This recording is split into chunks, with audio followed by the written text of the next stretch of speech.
بټر تازه بټر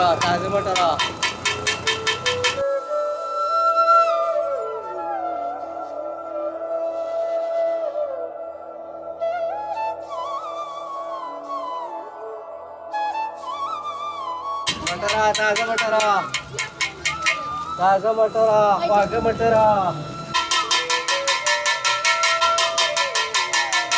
مجبور شوم جی د مجبورۍ د لاسه مې دا تل راواغستو په کوڅو ګرځم هغه واړه چې هغې له به مونږ درس و تدریس ورکوو مونږ به ورته په سکول کې ولاړو اخلاقیات به ورته ښولو ادب به ورته ښوو نن په هغه کوڅو کې زه ګرځم په هغه وړو پسې چغې وکاږم راشه بچې زما نه مټر والی افسوس خبره ده چې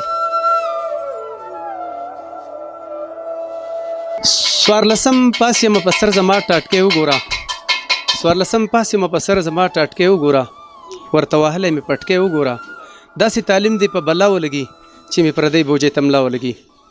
ګرانو مینوالو السلام علیکم ستاسو ورور ستاسو ملګری مذهبي پښتونیار تاسو ته نن په یو نوي پروګرام کې مخاطب یم د شعر ملګرو مقصد زما دا و چې 35 سال مخکې کوم شعر ویلی شو هغه نن موږ ته وخت ثابته کړله زه په داسې یو غریب ملک کې پیدا یم چې زما پلار زما مور زما رونه زما نسب زما د پلار چې کوم ارمانونه دي هغه ما په تعلیم باندې هم په بی پوره نه کړل عزتمندو داسې یو شخص خواله راغلی یم چې زه د هغه عظمت ته اول سلام کوم او بیا د خپلې معاشرې د خپلو مشرانو نه هم لږ ګیله من یم تفصیل کې به د هغې له راځم راځئ عزتمندو چې زما دا ورور دلته څه کوي او د تعلیم څومره دی د څومره وخت نه لاکډاون د وجې نه چې هغه عزتمندو نن په دې مجبور شو چې هغه د موټرو تال په سر کړی او په کوڅو کې ګرځي په ماشومانو یې خرڅوي السلام علیکم وعلیکم السلام تاروره پوره پیژنګرو را سره وکړه زما نوم حیدرآیت دی او د مینګورې اکبر آباد بارامه اوسیدونکی ما او بی اے می تعلیم دی د مینګورې په یو پرایویټ اداره د روټس اکیډمي سوات کې زه د پرنسپل په حیثیت باندې خپل هغه وخت تېروم جي دا راته ووایي چې تعلیم یې در باندې څومره کړی پلار د 14 پاس وم جي 14 پورې تعلیم کړی دی پلار دې څه ارمان و چې 14 بیا دې وکړي بیا به موټر وروسته خرڅوي نه جي زما د پلار دا ارمان و چې دی به یو ډاکټر جوړېږي جي خو حالات داسې دي د پاکستان چې په هغه حالاتو مطابق چې کوم دی نو هغه ډاکټري هم لاړله دغه شوله او تعلیم معلم او دا وشو د کور حالات او دا داسې راغلل چې د هغې د وجې نه لکه مجبورا دغه پرایویټ سکول نوکرۍ ته ووتو پرایویټ سکول په نوکرۍ کې به ستاسو د کور چوله چلېدله بالکل جي ګزاره به پکې ښه دا راته ووایي جي چې حالت د څه د وجې نه خراب شو تاسو داسې ګډوډ شولی د کومې وجې حالت دا جي د 13 مارچ باندې چې کله حکومت اعلان وکړو چې کرونا افوا راغله چې کرونا مرض راغی پاکستان ته نو اول نمبر حکومت دا وکړل چې تعلیمي ادارې بندي کړلې نو تعلیمي ادارو ته هغې ورکو 31 مئی د 31 مئی پورې مونږ وی چې یاره حالات به سیټ شي خو هغه 31 مئی چې راتلله نو د 31 مئی نه مخکې هغې په 1 مئی باندې وینا وکړله چې دا به 15 جولای ته ځي د 15 جولای نه چې کوم دی نو خبره لاړله اګست او ورو سلسله ده یو سلسله روانه ده نو کله چې هغه 3 نیمې میاشتې مونږ انتظار وکړو د مئی پورې د حکومت مطابق د 31 مئی هغې ووې او 31 مئی ته بیا هغې وروسته اعلان وکړو چې یاره دا خو مونږ نور هم لیټ کوو حالات خراب دي د ملکو نو زه مجبوره شوم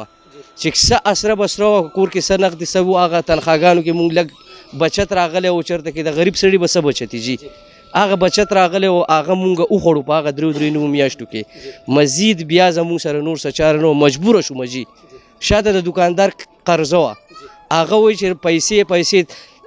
یا نن وړه در کومه چې نه در کومه سبا نه در کومه بله ورځ نه در کومه دا په دې چلوله باندې هغه 3 میاشتې ما تېرې کړلې چې اخر کې هغه دکاندار په ما باندې هر څه بند کړله زما خو بچي دي کړه مې ده زه د کور یو ذمهوار فرد یم نو هغه بچي زه به ګزاره وکړم زما بچي خو ګزاره نشي کولی واړه ماشومان دي هغو له خو به خېټې له څه نه څه پیدا کې مجبوره شوم جي د مجبورۍ د لاسه مې دا تل راواغستو په کوڅو ګرځم هغه واړه چې هغې له به مونږ درس و تدریس ورکوو مونږ به ورته په سکول کې ولاړو اخلاقیات به ورته ښولو ادب به ورته ښوو نن په هغه کوڅو کې زه ګرځم په هغه وړو پسې چغې وکاږم راشه بچې زما نه موټر والی افسوس خبره ده جي تاسو چېرته په سرکاري جاب کې تاسو خپل دغه نه دی ورکړی چې کاغذونه چې یاره ما ته د سرکاري جاب نه اپلاینې مې ډېرې کړي دي جي خو د نصیب دغه دی او بل دا ګورنمنټ حالات تاسو وینئ چې په دې کې لکه کم دغه والا کسي رسایي والا جو رسایي والا سړي ته هغه جاب میلاویږي که یو سړی مثال په طور باندې 10م تعلیمي دی نو هغه ته پوسټ میلاویږي او مونږ 14 14 پی ایچ ډي کړي د خو هغه غریبانان چې کوم د ټول دغسې نو دا راته ووایي چې کله تاسو هم دا مټر دغه کوي نو دلته خرڅ کوي په دې کې څومره پیدا ستاسو په دې کې زه ټوله ورځ چې وګرځم چې په دې کوڅو کې دې وړو ته اوازونه وکړم په دې وړو باندې مټر خرڅ کړم نو یا راته 250 پاتې شي یا راته 300 روپۍ پاتې شي خپل خپلوان در پورې دا وایي چې یاره دی مټر خرڅوي یا دا نو جی کا یو سړی هر څه وایي ځان له به وایي که خپل خپلوان په ما پورې اړې داسې خبره وکړي نو خپل خپلوان ما له یو ټایم له راکولی شي یو ټایم له داسې ویلی شي چې یاره دا زموږ رشته دار دی غریب دی د سکول بند دی حالات نشته دی د حالات یې داسې دي چې لکه دا رزق هغه دره کې ختم شوی دی راشه چې د یو ټایم نه ورله مونږ روټۍ ولیږو کور ته چې د خپل هغه ارمان یاد را تازه کړي چې یاره زه به ډاکټر جوړېږم وړوکوالی سکول لبې ټالونه لوبې او بلوري وغیره چې هغه دغه را تازه کړي هغه ملګري تا ویني که نه تاسو کې به نور ملګري هم ډاکټران جوړ شوي یا به داسې خو چې تاسو هغه یاد راولئ او دې تال ته تاسو وګورئ څه محسوس کوئ څه به ووایو جي نشو څه ویلی د نصیب دغه دی او دا داسې ملک کې خدای پاک پیدا کړي چې بس د خپل ملک نه به څه ګیله وکړو او که نه دا ډاکټر اقتدار عزیز نوم به تاسو اورېدلی دا زما کلاس فیلو دی جي ډاکټر اقتدار عزیز میا ګل ډاکټر اقتدار عزیز په انګلینډ کې چې کوم دی نو هغه ډاکټرۍ کورس کړی دی راغلی دی دلته کې هم ډاکټري کوي په انګلینډ کې هم کوي او د هغې نه علاوه چې کوم دی نو زموږ ډېر ملګري په پولیسو کې هم دي په سرکاري پوسټونو باندې ډېر دي په کم تعلیم باندې ورغلي دي خو دغه خبره د نصیب او د رسایي خبره وه جو هغې لاړلو او زمون خو غریبوالی رسایي خو نه وه دومره نه سیاسي اپروچ دومره شته دی چې یاره چا سره دغه وکړو او هغې ته ووایه چې یاره مونږ ته سرکاري پوسټ الاوډ کړي راکړي اوس په د دې ځای نه به اوس کم خوا به ځي نو ګرځم جي رزق دی خور ور دی په دې کوڅو وڅو کې به ګرځم جي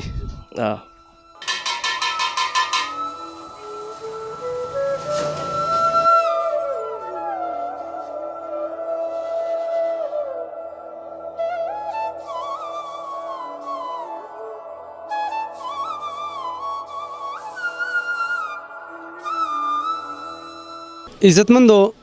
هم دغه رنګ د مینګورې په کوڅو کې د لنډۍ کس کوڅو نه رالو او هغه تال په سر باندې پروت دی د دغه دپاره چې مطلب دا د خپلو بچو له 15-10 روپۍ پیدا کړو عزتمندو راځئ چې په دې اړه کې داسې خرڅ کړل د تاسو ته نور څه وایي السلام علیکم جی وعلیکم السلام د اډې ته چې تاسو روان نو ته تاسو څه خرڅ کړل او دلته کې د 100 روپو خرڅ شو او جی د دومره تعلیم باوجود او د دومره عزت باوجود او د دومره احترام باوجود چې تاسو خلکو له درس ورکړی دی وزیر اعلی زمونږ د سوات دی زمونږ زیاتره په اسمبلیانو کې چې اکثریت دی هغه د سوات د خاورې دی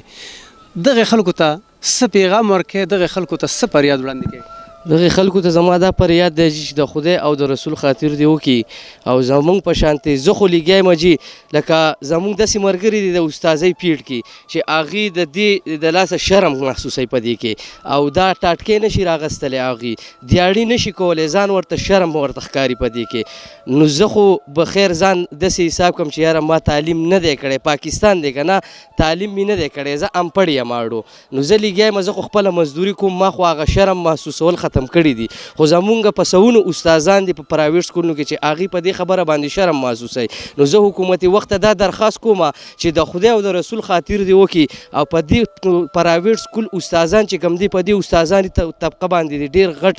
دغه وکړي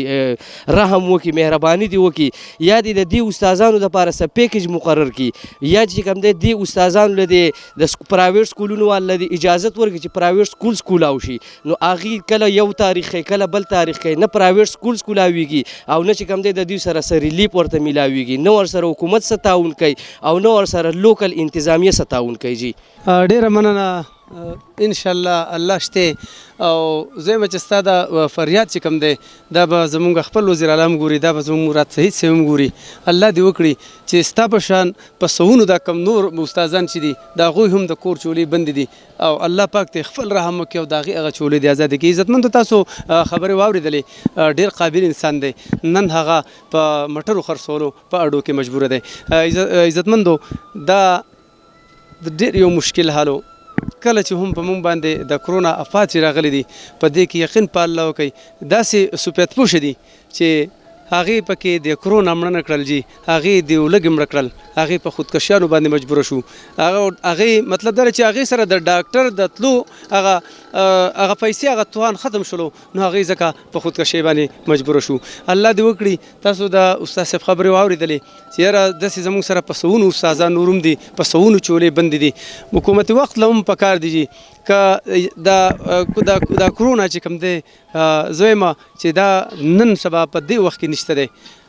د الله خاطر دو کې زمونږ بچی چې دي هغه هم د سکولونو نه سفر شوي دي او هغې ته چې کوم هغه وخت چې هغې ته کم ګردان کېدلو هغې ته کم سبق ویلی کېدلو نو یقین په الله وکړي چې 3 میاشتې لوی ټایم دی په هغې کې هغه هم مطلب دا چې هغه شته چې دی هغه د هغې نه هېر شوي دي عزتمندو زمونږ بچي د سکولونه سفر شو زمونږ ښه پیشې والا کسان چې دي هغه هم یعنی هغه خپل عزت کنه دا جامه به هغه اغوستې وجي دې کې به ښایسته پین پروت و ده کې به ښایسته عطر لګولي سکول ته به راغی خپل بچي ته به یې پوهانه ورکوله نن به هغه بچی سوی دا استاد صاحب به هغه په موټرو باندې په کوڅو کې یا په اډو کې یا وګوري نو دا به وایي که نه چې یاره دا زموږ هغه استاد دی چې د بی اې کړی او د 14 کړو او هغه نن په اډه کې لګیا دی هغه موټر خرڅوي عزتمندو که ستاسو هم کم وسلرونکي کم الله له به دا ټول ځي کم د دې نوکریانو د هغې په لاس کې کم د الله نه یېرېږي عزتمندو د سره به خامخا رابطه کوي او یوازې د سره نو چې په سوونو دي داسې نور هم په سکولونه ولټوي ځکه چې پرایویټ سکولونه چې دي دغه ادارې چې دغه ډېر کمزوري د هغې د حکومتي لخوا هغې ته هېڅ مراعات نشته دی نو عزتمندو په معاشره باندې لاول نظر وکړئ جي راځئ چې داسې مشران داسې ښایسته خلک دا خپل کو دا خپل کو بل پروګرامه پورې خپل رور په ځلبي پښتونیار لا اجازت راکړئ د لوی الله په امان